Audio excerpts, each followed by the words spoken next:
মিষ্টি কুমড়ার ভর্তা, আর এখানে হচ্ছে পটলের সিকলার ভর্তা করবেন। আর হচ্ছে ইউটিউব চ্যানেলে আমার এই সম্পূর্ণ রেসিপি দেওয়া আছে, ভর্তার রেসিপি, সবাই চাইলে ঘুরে আসতে পারেন। ফারহান আক্তার মুন্নি চ্যানেল। বিসমিল্লাহ।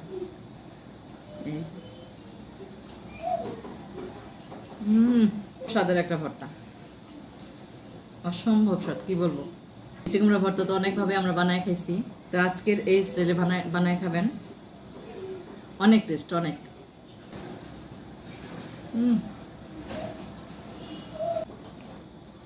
এখন খাবো পটলের সিকলা ভর্তা দিয়ে।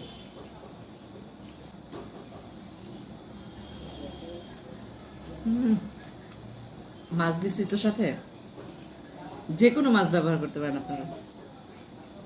চ্যানেলটাকে একটা করে সাবস্ক্রাইব করবেন,